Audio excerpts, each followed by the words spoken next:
Manajemen Pemasaran Reguler Pagi DJM. Kali ini saya ingin menjelaskan materi yang ke-10, yaitu tentang saluran distribusi, manajemen logistik, pengecer, dan perkulakan untuk memenuhi tugas kuliah seminar manajemen pemasaran. Ada 3 soal dari materi tersebut.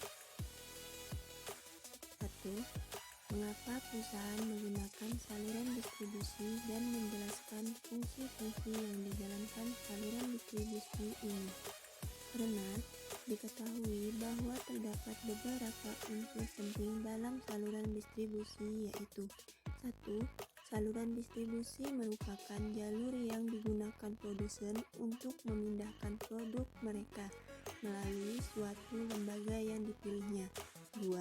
Saluran distribusi mengalihkan kepemilikan produk, baik secara langsung maupun tak langsung, dari produsen kepada konsumen. 3. Saluran distribusi bertujuan untuk mencapai pasar tertentu, karena pasar merupakan tujuan akhir kegiatan saluran distribusi. 4. Saluran distribusi merupakan satu kesatuan dalam sistem kegiatan atau fungsi yang lengkap guna menyalurkan produk. Fungsi saluran distribusi, yaitu fungsi utama saluran distribusi adalah untuk menyalurkan barang dari produsen menuju ke konsumen. Karena fungsi utamanya adalah untuk menyalurkan barang, maka perusahaan dalam melaksanakan dan menentukan saluran distribusi ini haruslah memiliki pertimbangan yang tepat dan baik, sebab konsumen adalah subjek utama dalam menyalurkan barang ini. Berikut beberapa fungsi saluran distribusi. 1.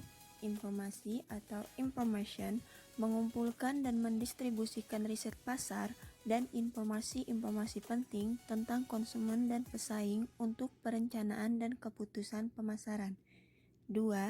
Promosi atau promotion, mengembangkan dan menyebarkan komunikasi tentang penawaran.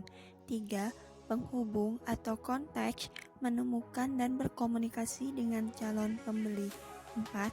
Penyesuaian atau matching, menyesuaikan penawaran agar sesuai dengan kebutuhan pembeli, termasuk penilaian, perakitan atau assemble, dan pengemasan atau packing. 5. Negosiasi atau negotiation, mencapai kesepakatan tentang harga dan ketentuan-ketentuan penawaran lainnya. 6. Distribusi fisik atau physical distribution, mengangkut dan menyimpan barang dari produsen ke perantara hingga ke konsumen. 7. Pembiayaan atau financing, memperoleh dan menggunakan dana untuk biaya-biaya yang berkaitan dengan saluran distribusi. 8. Mengambil risiko atau risk taking, penanggung risiko-risiko komersial yang berhubungan dengan saluran distribusi. Soal kedua, bagaimana anggota saluran distribusi berinteraksi dan bagaimana mereka mengorganisasikan diri untuk menjalankan tugas saluran distribusi. Dengan melakukan strategi-strategi, yaitu ada 3. 1. Strategi distribusi intensif. Distribusi yang satu ini merupakan bentuk strategi yang menempatkan produk dagangan pada retailer, pengecer, serta distributor di berbagai tempat. 2. Strategi distribusi selektif. Strategi yang satu ini adalah metode distribusi yang dilakukan dengan cara menyalurkan produk dan jasa pada daerah pemasaran pilihan, disertai dengan proses pemilihan beberapa pengecer atau distributor dalam suatu daerah. 3. Strategi distribusi eksklusif. Strategi distribusi eksklusif akan diterapkan dengan memberikan hak distribusi produk kepada beberapa pengecer atau distributor di area tertentu saja. Tugas yang mereka jalankan adalah dengan kombinasi dari 4 variabel atau kegiatan yang merupakan inti dari sistem pemasaran perusahaan, yaitu produk, struktur harga, kegiatan promosi, dan sistem distribusi, atau dapat juga disebut dengan 4P. Untuk dapat memasuki segmen pasar, perusahaan harus merencanakan dengan baik keempat variabel tersebut. Variabel-variabel yang berhubungan dengan 4P antara lain. 1. Produk. Produk adalah suatu sifat yang kompleks, baik dapat diraba maupun tidak dapat diraba, termasuk bungkus, warna, harga, prestis perusahaan dan pengecer, pelayanan perusahaan dan pengecer yang diterima oleh pembeli untuk memuaskan keinginan atau kebutuhannya. 2. Harga atau price adalah sejumlah uang ditambah beberapa produk kalau mungkin yang dibutuhkan untuk mendapatkan sejumlah kombinasi dari produk dan pelayanannya.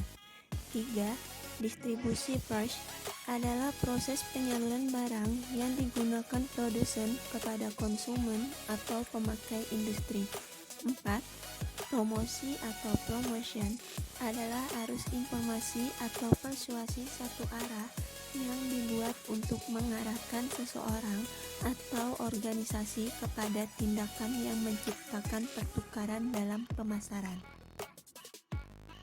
Tugas ketiga, peran pengecer dan perusahaan perkulakan dalam saluran distribusi adalah pengeceran atau retailing meliputi semua kegiatan yang mencakup penjualan produk atau jasa secara langsung pada konsumen akhir untuk penggunaan pribadi non-bisnis konsumen, sedangkan perdagangan grosir meliputi semua penjualan barang dan jasa kepada pihak yang membeli untuk menjual kembali atau pemakaian bisnis. Cukup sekian penjelasan dari saya. Mohon maaf. Wabillahi taufiq wal hidayah. Wassalamualaikum warahmatullahi wabarakatuh.